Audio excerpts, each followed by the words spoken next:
Yo, yo, yo, welcome back everyone to the Anything and Everything podcast, where today we're going over another episode of The Mandalorian, episode number 19, or in this case, episode 3 now, of season 3. Across the table, you guys know what it is. Got my co-host here today with me, Tim. How we doing, man? When you guys hear this, it'll be Monday, but right now it's Wednesday. Halfway through the work week.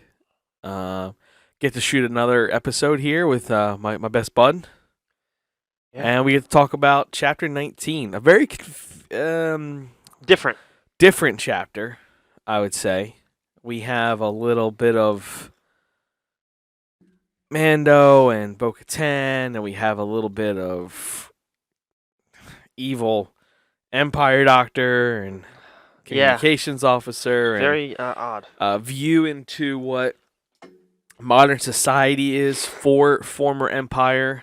Mm-hmm. And we get to see what reintroducing yourself to being a Mandalorian does. Yeah. By accident. Yeah, by accident. Definitely by accident. So episode starts out with the normal recap, and then we jump into right where we left off. They're sitting on the steps of the Living Waters, and they're kind of both just looking out. Well, Din was knocked out, Yeah, so Din he was wakes knocked up. out. Grogu's just kind of stroking his helmet, like, "Hey, buddy, you good?" Right. Bo is kind of stunned, staring into the water, wondering will the Mythosaur chase them out.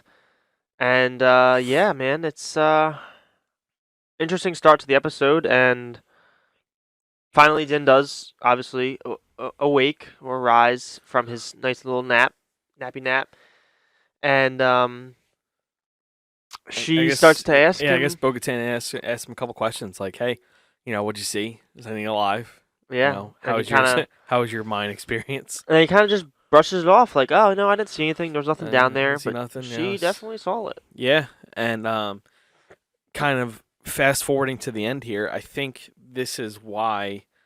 I think that her seeing the Mythosaur is kind of the reason why she, for the rest of the episode, does not remove her helmet. Yep. And she acts very different in this episode than the way we normally know Bo-Katan in the previous Yeah, she would media. ripped her helmet off about 17 times already. Yeah, I mean, usually as soon as she gets into her ship, that helmet comes off. Whenever she's talking to somebody, the helmet comes off. It's barely ever on unless she's like in combat or on the move. Yeah, and like I said, the helmet was stayed on the whole episode, and according to the armor master, or the armor smith, the armorer, The armorer, yeah. she has bathed in the waters and she has not removed her helmet. Therefore, she is redeemed, as well as Din. And she can walk the way. She can walk the way of the Mandalore. This is the way. So, super excited to see what comes of that. And you can kind of see towards the end of the episode, because we're going to talk about all of Bo-Katan and Din before we go to the mid part of the episode. But Bo-Katan kind of, you can't see her face, but you can read her helmet. Yeah, you can And read the way she tilts her head, and she's kind of loving this. yeah. I think she sees as a way for her to regain the support of her people to continue her conquest. And kind of reset on her life. Like, her entire life fell apart. Her people left her. Her home was destroyed Her in home the was TIE bombing run destroyed, earlier on in this episode. Everything, dude. It was Lost the Darksaber. Yeah, I mean, she was, apparently the reason that the entire Mandalorian society fell apart. So, for her, this is a good way to be redeemed and restart and reset her life with hopefully a new beginning. Yeah, and I mean, Din obviously very happy. Brought proof for the living waters in that little capsule. That one Mandalorian is jacked as shit. Yeah, dude, the guy's fucking ripped. Yeah, the guy that goes, who goes there is just like a 6'9", 600-pound monster with a fucking monster jetpack on his back. That jetpack was ridiculous. Dude, it was sick. It was like it was no nice. reason. But jumping back to the beginning of the episode where we were talking, they get into their ships and they leave the living waters, and they get into space. They start flying or whatever, and they're in Bo's ship, and they are ready to set course for their home, which isn't too far away. It's one of the moons of Mandalore, I believe. So it's not Yeah, too far yeah. It from was the. maybe like a quick 10-minute, 15-minute flight. Yeah, so there was no reason for hyperspace or anything like that. They were just kind of cruising through, and then some ties show up on their radar. Some tie Yeah, get jumped interceptors. by some TIE interceptors, which are the more advanced fighter version of the TIE program. Um, more maneuverable than the TIE fighter, more firepower.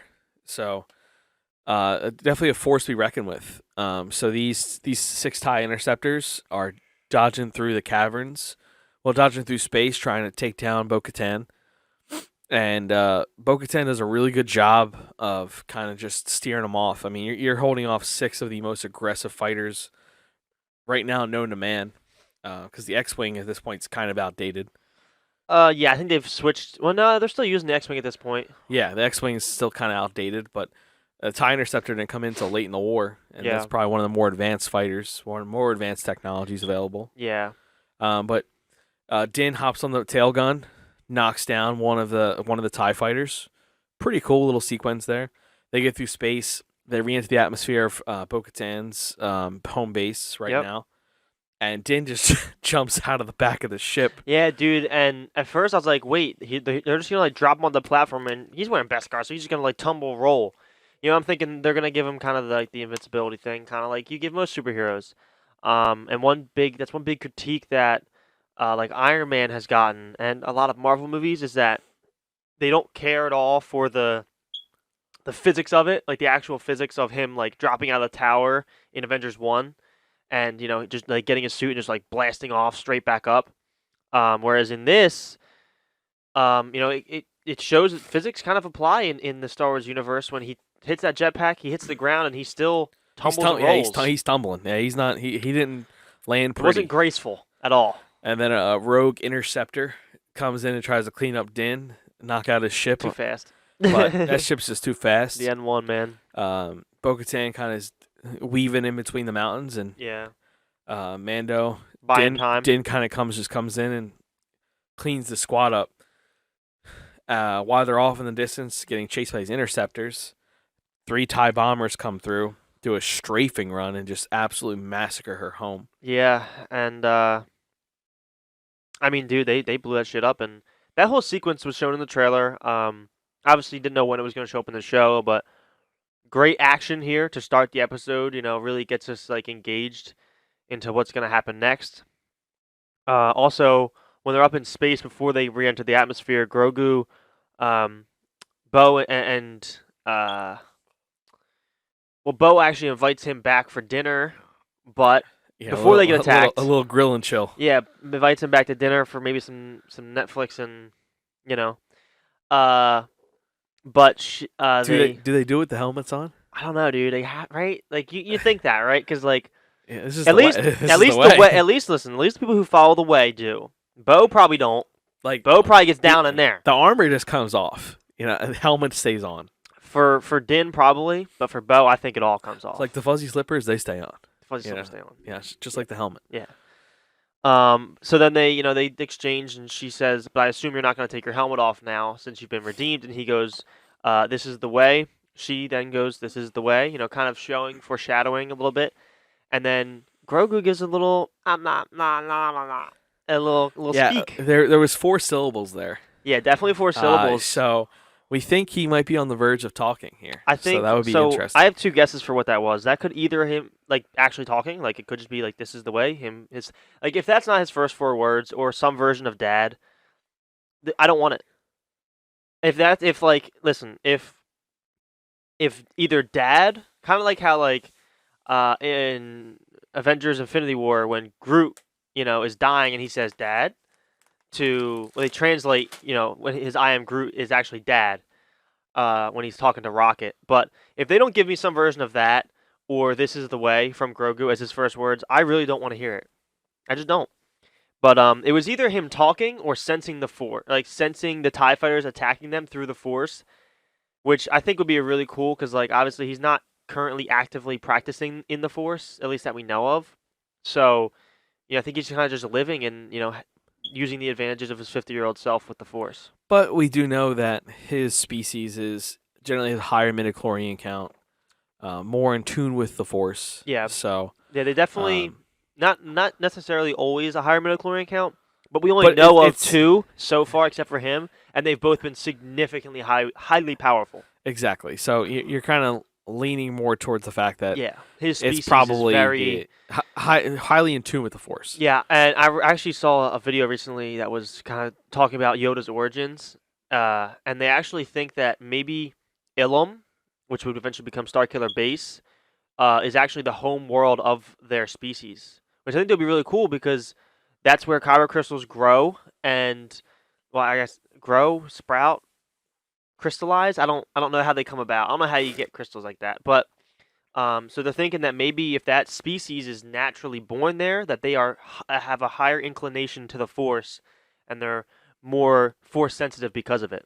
Until it's blown up in 20 years. Yeah, until it gets blown up. Which, if that's the case, then that means Grogu would be the last of his kind, unless there's another Yaddle out there. I mean, I wouldn't be surprised if there's some non-Force users out there, or Yeah, even more so. But um, just because I'm a fan, I'm gonna lean more towards Grogu is saying this is the way, I do. I like that. Yeah. um, rather than he's gonna be more of a Mandalorian than a Jedi. I think that this season they're gonna show like how he's like Mandalorian, and then we're gonna somehow get, because Ahsoka comes out at the end of this year or towards the end of this year, so they're gonna reintroduce Ezra and Thrawn, and if the trajectory of the show is Moff Gideon's working for Thrawn, then the obvious arc is Ahsoka and Ezra and Kanan and, or not, Kanan's dead now, but Sabine Wren, who was a Mandalorian, and uh Jason. The hell's Derulo? no, not Derulo. God, Jason. What is their last name? Kanan Jarrus. So Jason. He's actually, no, it was Caleb Doom. So Jason Doom, I guess it would be, or Syndulla. They would end up, kind of connecting with Mandalorian and with Din, I should say, and with Bo-Katan, kind of forcing, putting themselves against probably that girl. We'll get to that. Putting them against Moff Gideon and Thrawn and all of those for season 4, which might lead, Ahsoka and Ezra to train Grogu in the Force, kind of opposite of the way that Luke was trying to train in the Force, because Luke was trained, or was trying to train Grogu the way that the Republic was training Jedi, which was like, it's either this or this. It can't be both. Whereas Ezra and Ahsoka are kind of both like, that doesn't necessarily always work. You know what I mean? Like, it's okay to kind of break those rules and to train them in a different way than the traditional, like, this is, you have to be a Jedi and you can't love and you can't anything, because Ezra obviously loved his family and sacrificed himself for the good of his family and so that they could all survive. But I think that this season we'll see his Mandalorian roots with Bo-Katan and all that, and then in the next season, season 4, we'll see kind of some of his Jedi roots, and then it'll eventually build to him becoming the second ever Mandalorian Jedi, which obviously we want. Everyone wants it. Yeah, of course. Using the dark saber. I mean, the first ever course we want it. saber. That would be fantastic. That'd be a great storyline to tell. And I think they're building towards it. But they're introducing more cultures and more Mandalorians, and Which we love. I mean, there's nothing that says Mandalore doesn't get rebuilt. Yeah, no. So because they basically, because Disney has chopped off basically all of Legends, there's nothing that there's no boundary anymore. So they've opened themselves up to the possibility of it, even though it severed some things that we wanted to see. But it does open the possibility They to only rebuild. severed some things we want to see because they massacred the sequel trilogy. Yeah, that's what I mean though. So they cut off the Legends, and so it kind of cuts off some of the storylines that were that might, I don't know if they were, there might not be, but any storylines that might have been there with the Mandalorians is now cut off because of it. Yeah, So, it's kind of unfortunate. Yeah. I mean, what are you gonna do? But real fast, let's dive into this. The Bo and Din love story, dude. Is it there? I mean, obviously, I think one party wants it and one party's kind of indifferent to it. Here's the thing. I don't think Din truly understands what love is, I don't think he ever had it. because he's so in tune with bounty hunting and. the way of the Mandalore. But he does love Grogu. I mean, you can't deny he doesn't like. It could be just a father love, but he loves Grogu. Oh, it's definitely a father love, 100%. I think what happens here is that Bo-Katan follows the way of the Mandalore, which will lead her to re-leading the clans.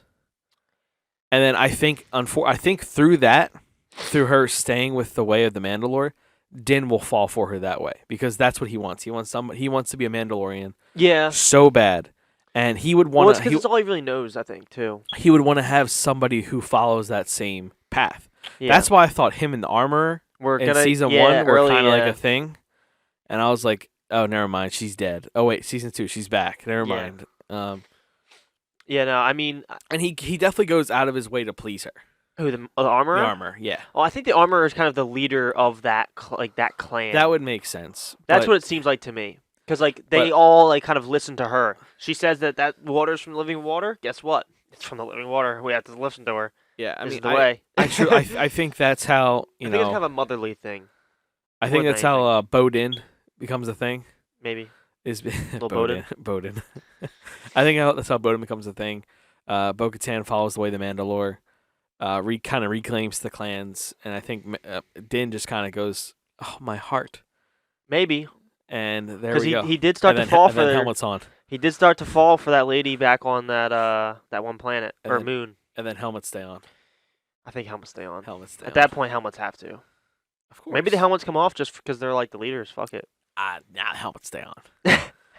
Helmets stay on during sex. Maybe they do.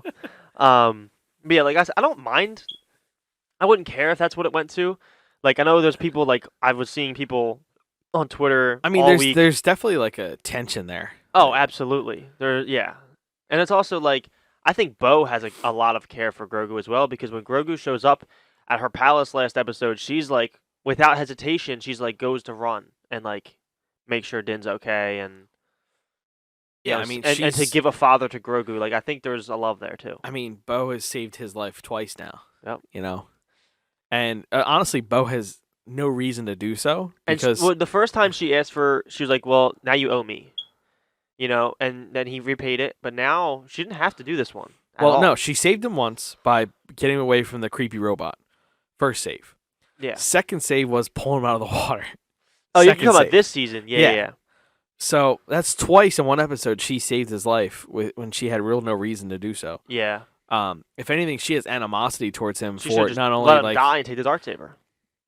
Because of the darksaber, what happened with Moff Gideon. Yep. You know, so obviously she's not completely happy with him, but she did it for a reason. So makes you think there's interest there. Obviously, Din's just thinking about him and Grogu right now, but I think with her following the way of the Mandalore, I think we see some Bo-Din going on. Yeah, she was also really sketchy in the beginning of this episode. Like she seemed like she was hiding something when she was like, "Oh, hey, did you see anything?" And he's like, "No, there was nothing down there." And then she was like, "Huh, okay." And he's like, "Why?" And she's like, "Never mind," and just walks away. So, like, why does she... I think maybe she does secretly want to become part of the way, but doesn't want to, like, tell him. Like, has too much pride almost to tell him. Yeah, because she's been living the way her clan has lived for a while now. Yeah. So... And I think it kind of failed.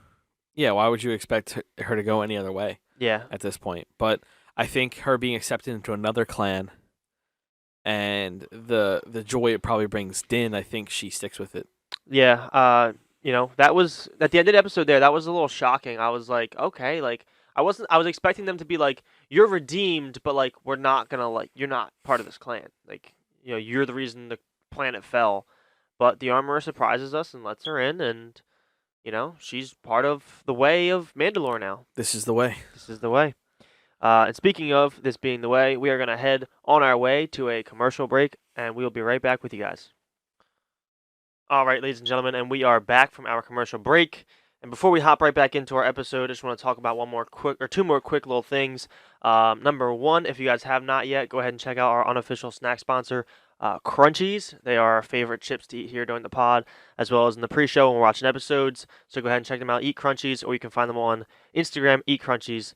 And yeah, another thing we have to talk about though is we also got an updated logo. So if you guys want to check it out, all of our profile pictures have been updated all over on Twitter, on Instagram, as well as here on our Spotify for Podcasters account, and it should update shortly on Apple Podcasts and the rest of them as well.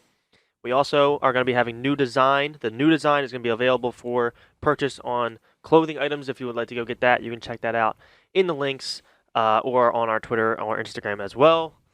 But, dude, let's fall back into the episode here. Yeah, I mean, so we had some awkward sexual tension between Din and Bo. And I want to talk about the other sexual tension in the episode between our friendly former Empire communications officer and our friendly former Empire scientist. Yeah, man. Who tried to murder Grogu. Pershing, man. Yeah. Dr. Penn Pershing. So we get introduced in the Miss middle of Alaya Kane. We get introduced to kind of like a speech going on in like a theater. The doctor's kind of just delivering his speech, and we didn't understand how he got there because he was never captured. Yeah, I definitely thought they killed him. I thought he was dead. So did I. In the first season. Guess not. I'm like, oh, maybe they're just like showing a hologram of like something he did do, and then they're like, nope, he's there on the stage. He's actually there. Crazy. But yeah. So my boy is just delivering a speech. And he's wearing like a Empire looking logo with an Empire kind of looking uniform on. Definitely an Empire looking uniform. Find out he's a rehabilitated Empire scientist. He's in the amnesty. The amnesty program where they try to turn these former Empire guys into productive members of the New Republic. While I agree, great program. Obviously not great results. No. So here he is. He really wants to help the New Republic. Our scientist. He really wants to make a difference. But unfortunately, my man is corrupted by the dark side. Yeah, he's corrupted by love. That's actually what he's corrupted by. But I would call it lust. It's definitely lust. Because obviously it was. Well, love. Love is both ways. Lust is one way. Yeah. And we find out later this episode that it was in fact lust. Well, it and not appeared love. to be love at first. It did. However, the teeth of a woman do cut deep. Yes, they do, my friend. Yes, they do. So they go on this little journey. Basically, he meets all of his friends in the amnesty program, and they're drinking, have a good time, talking about their tales of the Empire and things they miss. Our good doctor misses these apparently god-awful travel biscuits or whatever the hell they're called. Yeah, they're called travel biscuits, yeah. My man is tucked away in his like $2,000 a month apartment, dude, by the way, that they're giving away for free. Oh my god, dude, literally, it was man. bougie. It was live there? It was a bedroom. There was a TV, a bathroom. There was plenty of they have counseling. Yeah. That's fantastic. But... I'll take it. I'll take any kind of counseling at this point. Man. So this place they're living in is quite nice.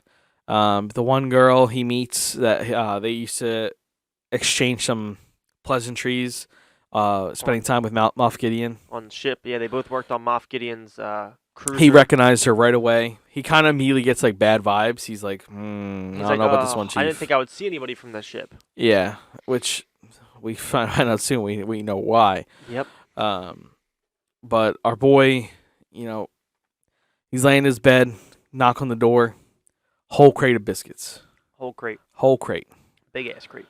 Foley's Biscoff biscuits. And then our friend, what was her name? Alaya Kane. Elia. Alaya Kane starts whispering sweet nothings into our Dr. Perkins' ear, saying, "We should start your research again. Mm-hmm. It'll make a difference for the New Republic. We want to do these things. You say it was so good. Maybe you should try it again. It'll be so helpful. We were close to a breakthrough. And do this on a night out eating popsicles. Yes. Glowing popsicles. Like a little date night action. Date. Or at least he thought it was a date. A date through the town with glowing popsicles. And a rock. But it was interesting. So eventually, after he goes to a couple counseling sessions, our girl convinces Dr. Perkins to go out and steal this mobile research lab. Go out and, because it's just going to be scrap anyway. Yep. So they sneak out. They get on a train. Cool little train hopping sequence. Something to kind of get the energy flowing a little Just a bit. little bit, yeah. Um, and then they jump off the train. Cool shit, by the way. Love that. Cool, but a little, I don't know. They Little. landed on a soft spot, I guess. We'll Yeah, give of them that. course. They held hands and Oh, you're like, oh, the love. they shared a smiling embrace. They were laughing, yeah. And then they walk up to, again, just one of the coolest things in Star Wars of all time. They walk up to a partially docked, deconstructed Star Destroyer Uh-huh. in all of its haunted, spooky glory. That's awesome. We never yet seen a docked Star Destroyer, at least at the ground level. Yeah, no. And we got to see them in real time, walking up to this thing. And it looks sick. I was kind of worried when they first showed the Star Destroyer, like, they're not going to do justice to the size of it. Because in Fallen Order, they do incredible job showing justice to the size of the Republic ships when the Empire starts breaking down the Republic ships in the same way that the Empire does here, or that the New Republic does here with the Empire ships. And so when you're doing that mission, that first mission in Fallen Order, when you're jumping through the cruisers, fucking awesome mission. I love that mission. It shows how big it is. It takes you forever to get through the whole thing. So I was just hoping that here they did it justice, and then as they're walking up, you realize they did it right. This shit looks enormous compared to them. Oh, it was beautiful. Yeah. It gave us like haunted house kind of vibes, like you shouldn't be here. Yep. Like there's something lurking. And you're not expecting anything, but they squeak through. They find some creepy looking bugs. Very creepy looking bugs. Very creepy looking bugs. They find the looking mobile like ones research lab. I just saw in the most recent episode of the Bad Batch, actually. Still creepy. Yeah. So they get to the mobile research lab. He's gathering the things he needs. She kind of freaks out. She's like, "Oh, I hear something." Yeah, there was a noise in the background. Yeah. And then they dip out, and they realize they're being stalked, so they start running. They make it out of the ship with the flashlights still on. Yeah, really trying to you're be stealthy sprinting out here. in the dark with flashlights just like all over the place. Like, what? Turn it the fuck off. Look like a whole ass lightsaber. Right, like turn it off, man. And the next thing you know, spotlight comes down. You're like, "Oh no, they got caught." Yep. Not they. Yep, not He. they. He got He caught. got caught. And she lured him out. and they say, Dr. Pershing, L52, you are under arrest. But they Yep. never give her designation, and for good reason, because she ends up looking at him and says, kind of gives that I'm sorry look, but at the same time, it was kind of like a, you fucked up. This was necessary. Yeah. So she picks up the case, walks away. He gets this rehabilitation treatment where they soothe his mind. With low energy beams from it's the same machine as a mind flare, but they use low energy beams instead of the high energy beams. Yeah, they're trying to make you happy and little images. Yeah, just to make you on feel a screen. Good. And she gets all sentimental with the doctor overseeing it. She's like, "I know him personally. I just want to stay and make sure he's okay." Yep. Guy goes, "Oh, you're so sweet." Sure. He walks out of the room. She cranks this thing to 99. And fucking fries this guy's brain most likely. This guy's brain we won't is know until next episode. mush. But he's going to be mush, probably. 100% mush. Yeah. What are your theories as to why she convinced him to steal this stuff and why she melded his brain? I think she convinced him to steal it, number one, because she didn't know what they needed, but she's trying to follow through on the Empire's plan. And they could probably have another doctor somewhere, but she needed to know what equipment that they needed. And so she needed him to find the correct equipment to get them the right stuff. She's then going to take that and take it to wherever she does. And then she will turn on him. But I think what's really going to happen here is maybe his brain isn't mush. Maybe he turns mad scientist and, instead of being the calm and rational Pen Pershing we know, he becomes the mad scientist who is hell-bent on finishing his cloning research. Well, it seems as if majority of that research is already done. Yeah, he just needs to finish it. Apparently, it's just you need a single strand of DNA to fully replicate a full person, and you can, according to that. And you know what? And he was saying that you can even make clone kids with parents' DNA. You can basically take the best parts of both people and put them together to make one perfect person. A utopian idea here from the New Republic. Definitely a super cool idea. But wait, who in the sequel trilogy cloned themselves to come back to life? Oh wait, it was Man. that Who is it? Damn it, slipped my mind. Oh shit! What do you know? Oh, that's right. Oh. Emperor Palpatine. Wow. What do you Oh, know? brain blast. Oh man. So we all know why his man was doing this research. Emperor Palpatine organized it back in the early days of the Empire, in order to keep himself alive for 1,000-year, million-year He empire. wanted to be alive forever, basically. So we all know this is a direct derivative from Palpatine, Mm-hmm. and somehow, some way, this man's research is what causes Palpatine to be alive at the end of Episode 9. Most likely, yes. Yes. That's So how it's shaping up to be. at the end of the day, everything goes back to Palpatine. Feels bad. Yeah, it does feel bad because the Star Wars universe is not about Palpatine. It was originally about the Skywalkers, and we were hoping that the Mandalorian, while it does give us the the Grogu, Mando, and Mandalorian storylines, it sucks that at the end it's to branch to the sequels that were not very well liked. Now maybe when we watch the entirety of the saga, and instead of just going from and like watch 6 and then Mandalorian and then the sequels, maybe now the somehow Palpatine return thing isn't as heinous, in 5 years once the Mandalorian has wrapped up and it's all said and done. But That's the you hope. You would but- need like supporting like other shows though. Like Yeah, the Mandalorian's not going to bring the enough Ahsoka show's to gonna have to, and like the Mandalorian show's not going to bring enough to the table to be like, okay, we have enough storyline to make Palpatine resurrection make sense. yeah, I think that they're gonna Like- have to do like a Ren show with Kylo Yeah, Ren. I think there's good. Not that Adam Driver would probably reprise He his probably role, would not. No, but even though he was a great Kylo he Ren, was so good. He was such a good. he was such a bright character. spot. He was a bright spot in the sequels. Yeah, and I wouldn't even 100%. say just like as Kylo Ren, 'cause I think He even played a good Ben Solo. That's what I was gonna say. Like I think he played a better Ben Solo than he did a Kylo Ren because like No, he's no, good no, as no, a bad guy, but Episode he would be 7, Kylo Ren was ridiculous. Oh yeah, 7 Kylo Ren was awesome. 8 and 9, Kylo Ren was just kind of like. Yeah, but his Ben Actually- was so good in those. Actually, I lied. Episode 9, Kylo Ren was still also kind of nutty.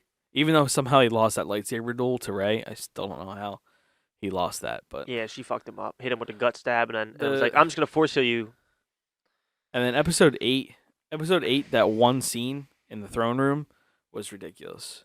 But I have my gripes with that scene, but I have gripes We'll get with over it. that. I have gripes with it too, but it was still like prime Kylo Ren. it was some good Kylo Ren. I liked it, But and then the hangar bay, all that stuff. But they should have kept his helmet on. he just starts pushing her off the fucking edge. Like, just keep his helmet on yeah. the whole time. Why you take it off?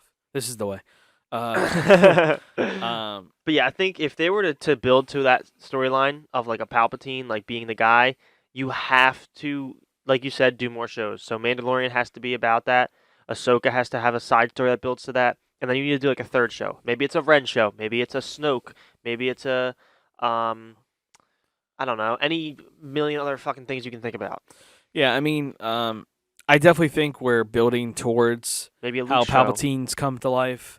I think our Empire spy here, who has now collected all this information, is going to either give it in turn to one of Moff Gideon's associates, give it to Thrall, or take it to Exegol herself. Yeah. We don't know. We all know. Eventually, we do know that this research ends up being the reason why Palpatine's alive. Yeah, it definitely is. It's important. It's just a matter of how it gets there, and Because at this point, we have to realize that what they're building right now is reaffirming the sequel trilogy. They're It not is. going to retcon it, unfortunately. yeah, and I think So as a Star Wars fan base, like as much as we want to say, like, and we can sit here and we can theorize, because God knows we can come up with a million great theories about what could happen if they retconned it. We just kind of have to accept the fact that they're not going to, and find a way to be okay with it, and and how can you work good stories out of what we have? Because you can find good stories. I think, I have a great one in my head right now. like I said, I think kind of like we loved 4, 5, and 6. We loved 1, 2, and 3. Well, Yeah. 1, 2, and 3 grew on us. I mean, as a kid, I loved 1, 2, and 3. I loved them. As I've always loved them, but the I'm older younger. crowd didn't like 1, 2, and 3 at first. It kind of grew on them as the years went on. Because once the sequels came out, they went, "Oh, this is actually really good." And I think for us, it's going to be as more shows come out that builds more story into the sequels, we'll understand them better. I will forever hate Episode 8, though. Yeah, no, that I don't think there's any saving that movie. No. I I mean, mean, really if, just like, not that good. there's my rankings for Star Wars movies are this: Episode 5, Episode 3, Episode 6, 1, 2, 4, 5, 6, 7, 9, 40 layers of crap, and then 8. the molten core of Earth, Then 9. Then a couple more layers of bullshit, and then 8. and then 8. I would literally rank any of the other Star Wars films. I'd even rank Solo Oh, I do. above. I don't mind Solo at all. I thought it was terrible. Everyone says that. I don't have a. They needed to expand upon that. They do. I think Because you could easily. One, you introduced them all into that, which was awesome. Yo. You introduced the Syndicate again, awesome. Like Yeah, in live no. action, Dude, So I think that the Syndicate could definitely pop. Like, if they could easily have Syndicate pop up in Mandalorian in some way, or any of that shit. Like, you could easily tie all this in and just bring it all full circle, man. please, Or please, or bring it into like. Maybe we get a solo show between the sequel. I mean, obviously Harrison Ford will never come back. We hate that, but maybe we find a way to have Solo between 6 and 7. How did he lose the Falcon? How did this and this happen? All these things, and maybe the Syndicate's involved in that. yeah, it's unfortunate that Harrison's retiring from But acting. we are getting the Lando show, so that could give us some. maybe. It's a shame Harrison's retiring after Indiana Indiana. Jones comes out. It's a Yeah. shame. But Yeah. I mean, the guy's had hell of a career. Hell of a career. Indiana Jones, Star Wars, a couple other roles where he was supporting actor. I mean, the guy is just great. He's great at what he does. He was a carpenter for. There'll never be another Han Solo. There will never be another Han Solo, no, and never be another Leia. Rip, rest in peace. Yeah, rest in peace, Carrie Fisher. And Luke, he's going down the downward spiral too, with his health. Which Yeah, is I mean, unfortunate. Mark so. Hamill is an old man. Yeah. So But yeah, I mean, hopefully that the. it's a shame the way he shot it. She didn't shoot it the way he shot it. Yeah, seriously. just shot it normally. Yeah. 1, 2, 3, 4, 5, 6. Yeah. We could have had so much greatness. We could have, but I mean, it makes sense why he shot it the way he did. I mean, you build that suspense, and that's why I'm such a fan of watching it in the machete order, because if you don't watch 4 and 5 first, that entire reveal at the end of 5 is completely useless. So you need to watch 4, 5, stop after 5, go back and watch how did this guy, who is his father, who was a Jedi, who was Obi-Wan's Padawan, how did he become Vader? So now you have to watch 1, 2, and 3. Maybe you dabble in Clone Wars and Rebels a little bit. I mean, then you bring it back and you finish off with one of the best final movie to a trilogy with Episode 6, other than maybe Episode 3. But Episode 3 was a great end to the trilogy. I think 6 and 3 for me are on that same level. They were the two that when I grew up, I just had them on a pedestal, because 6 was the first one I ever saw at home. And then 3 was the first one I actually remember. I couldn't tell you what I remember seeing first. I'm pretty sure it was A New Hope. I think my dad made me watch A New Hope. Probably watched it when on I was younger. VHS and shit. Yeah, and then eventually, I just became a Vader simp. So Yeah, dude, you watch Empire, you're just like, oh yeah, I love this guy. yeah, we just disregard what we did in Episode 3. Yeah. So we skipped that part. But Episode 3, it's just so good, dude. Everything about it. It sucks that he cut some of the scenes he cut, though. The scene where Obi-Wan's like, I know you're carrying his child, but, it's okay. I've would've known been- forever, but I'm going to let it go. I've always let That it go. Should have been in the movie. Should have been, dude. It's It's one of a the tragedy. It's one of the honestly. best deleted scenes in cinema that would have contributed to the story, not just a cool add-on. It would have been so impactful in the story, looking back. Maybe listen, George was known to retcon a lot of Star Wars. Maybe Disney says, yeah, you know what, we're gonna do a special release and make it part of canon. That would be sick.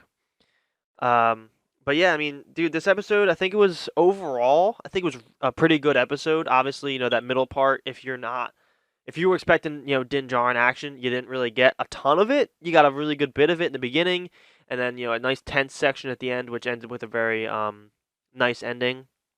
And then the middle piece, obviously, was a little different than what we're used to seeing, but it tapped in kind of that Andor feeling a little bit, where it was like, we're going to build a slow story instead, and, kind of build it on the side. Because now, was this just like a one-off? Are we never going to see Elia again? Probably not. We're probably going to see them again. We're probably going to see Penn again. Yeah, I think we will. I think we're gonna get. It wouldn't be introduced if it wasn't important. Exactly. That's how I feel. Regardless of whether or not it's for Palpatine or not. If they showed him in this season, they're gonna pop up later this season. Yeah, that's usually kind of how it think goes. So, yeah. So unless they get immediately killed, which they didn't. Well, one might have. One we don't might know have. yet. Yeah, we don't. Interesting know to see what they do with that with him. I don't know. All of a sudden, his brain just blew up. Crazy. Yeah, you could oh, he's mush now, or you can make him now he's fucking crazy, or maybe he's the same. Maybe he just fucking comes out normal. Maybe it didn't work. Maybe he's on this revenge path. I don't know. He looked like he was not having a good time. Maybe he's on a revenge path now, dude. Maybe he's like, I'm gonna kill this bitch.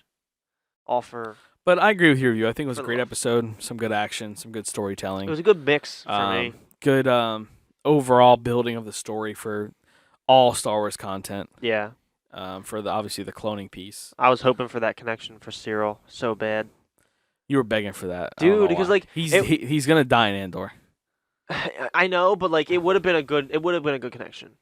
He would have been old, yeah, probably, definitely. Not really. Well, he was probably 25 or 30 in Andor. This is 10 years after. Okay, so he's 40. Yeah, it would have been 40, so he would have been older than what we've seen him. So you had done some work to make him look older, but not that much. Just give him white hair. Fuck it. White hair. My dad looked like the same age from 40 to 60. Okay, so give him white hair and a little bit of wrinkles and call it a day. I mean, with the special effects nowadays, it's so easy.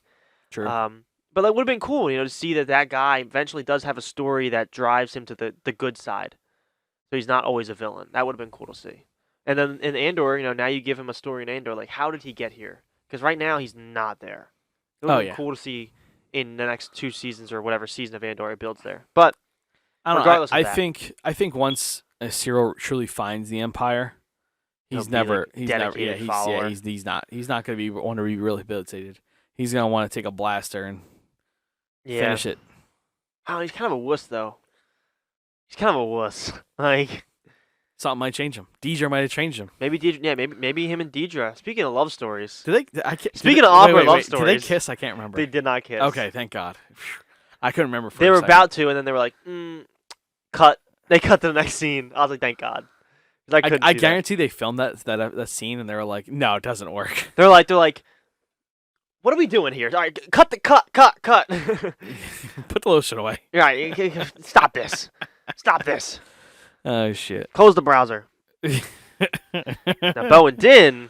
Yeah, Bo and helmets stay on. But, yeah, guys, I mean, let us know your thoughts on the episode down in the polls and the questions down below. Did you enjoy this episode of our podcast?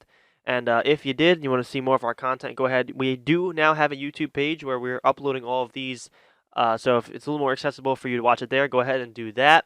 You can go ahead and check us out on Twitter and Instagram, AE Podcast. Check out our merchandise page over, I don't even remember what the link is, but it's linked somewhere on any of our socials. I'm sure you can find it. Check out the new stuff we got. And, I think that's pretty much it for today's episode. Any final thoughts, my friend? I got nothing, man. All right, well, let's bring it home. I hope you all have a great day. We love you all. Thank you for tuning in to the A&E podcast, and we will see you guys next time. This is the way.